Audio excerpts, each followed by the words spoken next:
예, 지금 국제적으로는 신냉전 체제가 다시 도래하는 것 아니냐, 시작되는 것 아니냐 이런 우려까지 제기되고 있는 그런 상황인데 국내 정치권은 아전 인수격 태도로 한국의 위기 상황을 정치적으로 이용을 하고 있습니다. 답답한 국내 정치 상황 정리하겠습니다. 최병호 기자 나왔습니다. 자, 최 기자. 네, 안녕하세요. 안녕하십니까. 벌써 7월도 다 갔어요. 네, 그렇습니다. 국회 추경 예산안. 자유한국당 측에서는 제대로만 해온다면 네, 추경 예산안 승인 못해줄, 협조 못해줄 이유가 없다. 그래서 그렇죠. 이렇게 얘기를 하고 있습니다만 네, 전혀 진척이 안 되고 있죠. 이거 왜 그렇습니까? 예, 맞습니다. 2019년도 추경은 지난 4월 25일에 국회로 제출됐고요. 예. 오늘 그러니까 7월 26일까지 처리가 안 되고 있는데 날짜로 계산하면 93일째입니다. 역대 국회에서 추경 처리가 가장 늦장으로 된 것은 2000년 김대중 정부 당시에 107일이었는데요. 네. 말씀하신 대로 1, 2주 사이에 국회가 비상한 각오로 추경 처리를 하지 않으면 역대 최장 추경 처리 지연 기록을 갈아치우게 됩니다. 예. 지금 사태가 좀 많이 심각한 상황이라고 할 수 있는데요. 지난 19일자로 이제 6월 국회가 종료는 됐는데 저희가 역대 정부에서 추경 처리 기간을 한번 살펴봤거든요. 예. 김영삼 정부에서는 평균 34일, 김대중 정부에서는 44일이 걸렸고요. 예. 참여정부에서는 28일, 이명박 정부에서는 61일, 박근혜 정부에서는 26일이 소요됐습니다. 예. 그런데 지금 문재인 정부에서는 2019년도 추경에 대해서 90일 넘게 지금 처리가 안 되고 있는 상황이죠. 네.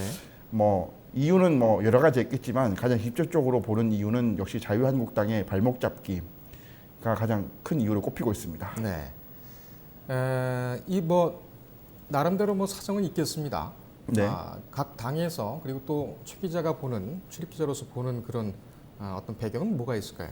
왜 이렇게 지연되는 겁니까? 네, 일단 그것을 설명하기 위해서는 4월부터, 그러니까 4월 25일에 추경이 처음에 국회에 제출된 이후의 어떤 상황들을 봐야 되는데요.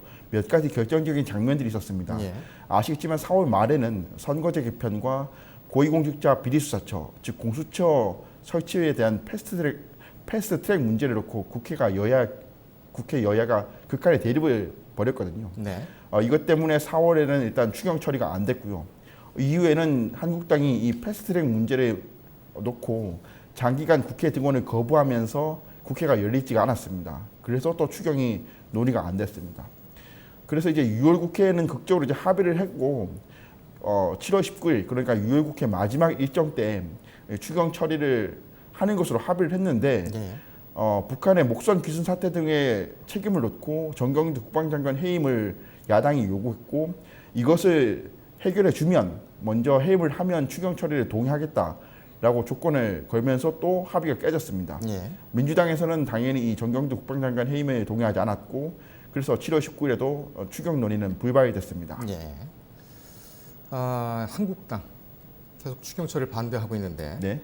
얼마 전에는 문재인 대통령이 여야 대표를 만나서 조속한 처리까지 요청을 했지요. 예, 맞습니다. 자유한국당은 왜 이러는 겁니까? 일단 문재인 대통령은 지난 18일에 여야 대표를 만나서 추경 처리를 조속히 해달라고 호소를 했고요. 한국당의 발언이 어떤 것인지 한번 취재를 해봤는데요. 네. 일단 나경원 원내대표는 올해 추경이 내년 총선에 대비한 선심성 예산이다 이렇게 지금 주장하고 있습니다. 그래서 예. 깜깜이 생생용 예산으로 일본의 경제 침략의 위기가 극복이 되겠느냐? 그보다 수십 배, 수백 배 더 가치가 있는 규제 완화, 경제 활성화 법안 처리에 무관심하면서 오로지 추경만 이야기하는 것은 국민을 우롱하는 것이다라고 지적했습니다. 예. 또 2019년도 추경을 정부가 이제 6조 7천억 원을 제출했고 최근에는 일본의 경제 침략에 대응하기 위해서 3천억 원을 추가로 편성했는데 이것에 대해서 한국당 소속인 김재원 예결위원장은 그 정부가 내놓은 3천억 원의 그 예산안이 좀 정확하지가 않기 때문에 이대로는 추경을 심사할 수 없다면서 버티고 있습니다. 물론 이 한국당의 주장처럼 6조 7천억이나 되는 이 큰 돈을 제대로 심사를 해야 하는 것은 야당의 목적이 맞습니다. 그런데 지금 이 국가적 경제 위기가 가중되는 상황에서 90일 동안이나 발목을 잡는 것이 과연 옳은 일인가에 대해서는 한번 되돌아볼 필요가 있고요. 예. 재미난 것은 이 한국당이 여당이었던 시절, 예. 그러니까 이명박 정부 때나 박근혜 정부 때는 어땠나를 살펴봤는데요. 마침 지금 한국당의 대표인 황교안 대표가 박근혜 정부 시절 국무총리 때 국무총리를 하면서 11조 원의 추경 처리를 조속히 해달라면서 연설했던 부분이 있었습니다. 예. 그 부분을 찾아보니까 황교안 대표는 황교안 당시 총리는 현재 우리나라 경제는 대외적으로 매우 중요한 기로에 놓여 있다면서 이번 추경은 우리 경제의 당면 과제인 구조조정을 재정 측면에서 뒷받침하고 구조조정 과정에서 불가피하게 발생하는 실업과 경제 위기 위축에 지역 경제 위축에 대처하며 예. 브렉시트 등 대외 불확실성에 대응하기 위한 목적으로 편성됐다. 네. 정부는 이번 추경이 확정되는 대로 신속히 집행하고 우리 경제의 체질 개선과 일자리 창출에 마중물이 될 수 있도록 만전을 기하겠다라고 말했습니다. 이 이름만 가리고 보면 이게 뭐 황교안 총리의 발언인지 지금 민주당 이해찬 대표의 발언인지가 좀 헷갈릴 정도로 이 한국당의 지금 어제 다르고 오늘 다르고 하는 모습을 보여주는 것 같습니다. 그렇군요. 공수가 바뀌었다고 이렇게 처리가 좀 지연돼야 되나 그런 답답한 좀 마음이 있습니다. 네, 맞습니다. 하지만 상황이 또 긴박하게 돌아가고 있고 네. 또 국민들이 계속 보는 눈이 있기 때문에 네. 향후 1, 2주 안에 이게 전격적으로 이루어질 가능성도 없지 않을 텐데 어떻게 보십니까? 그렇습니다. 마침 오늘 아침에 한국당과 바른미래당이 안보국회 소집에 결의를 했습니다. 그래서 예. 7월 임시국회를 안보국회 성격으로 열자는 데 동의를 했는데요. 이 말은 즉 지금 23일에 러시아가 독도 영공을 침범했고 뒤이어 일본이 지금 독도 영유권을 재주장하면서 전투기까지 출격했고 예. 어제는 북한에서 신종 미사일로 추정되는 발사체를 발사를 했는데 이런 상황에서 안보 위기가 가중되니까 안보 문제를 논의할 국회를 시급히 열어야 된다라는 네. 주장입니다. 여기에 대해서 민주당을 취재해 보니까 민주당 일각에서는 안보 국회 좋다, 안보 위기 심각한 것 맞다. 다만 안보 국회를 하면서 추경 처리도 같이 해야 한다. 그러면 안보 국회를 여는데 동의하겠다 이런 입장을 밝혔거든요. 네. 그리고 한국당에서 왜 갑자기 이 시점에서 안보 국회 얘기를 꺼내느냐를 분석해 보면 물론 이제 안보 위기가 심각한 것은 맞지만 최근에 지지율 조사를 보면 어제 문재인 대통령과 각 정당의 7월 4주차 지지율 조사가 발표됐거든요. 예. 여기서 보면 문재인 대통령의 지지율이 54%로 9개월 내 최고치를 기록했고요. 민주당의 지지율은 43.3%로 역시 최고치를 기록했습니다. 예. 최근에 이제 일본의 경제 심리학 와중에 문재인 대통령과 민주당이 적극적인 대응지를 강조하면서 국민들의 어떤 지지를 얻고 있었거든요.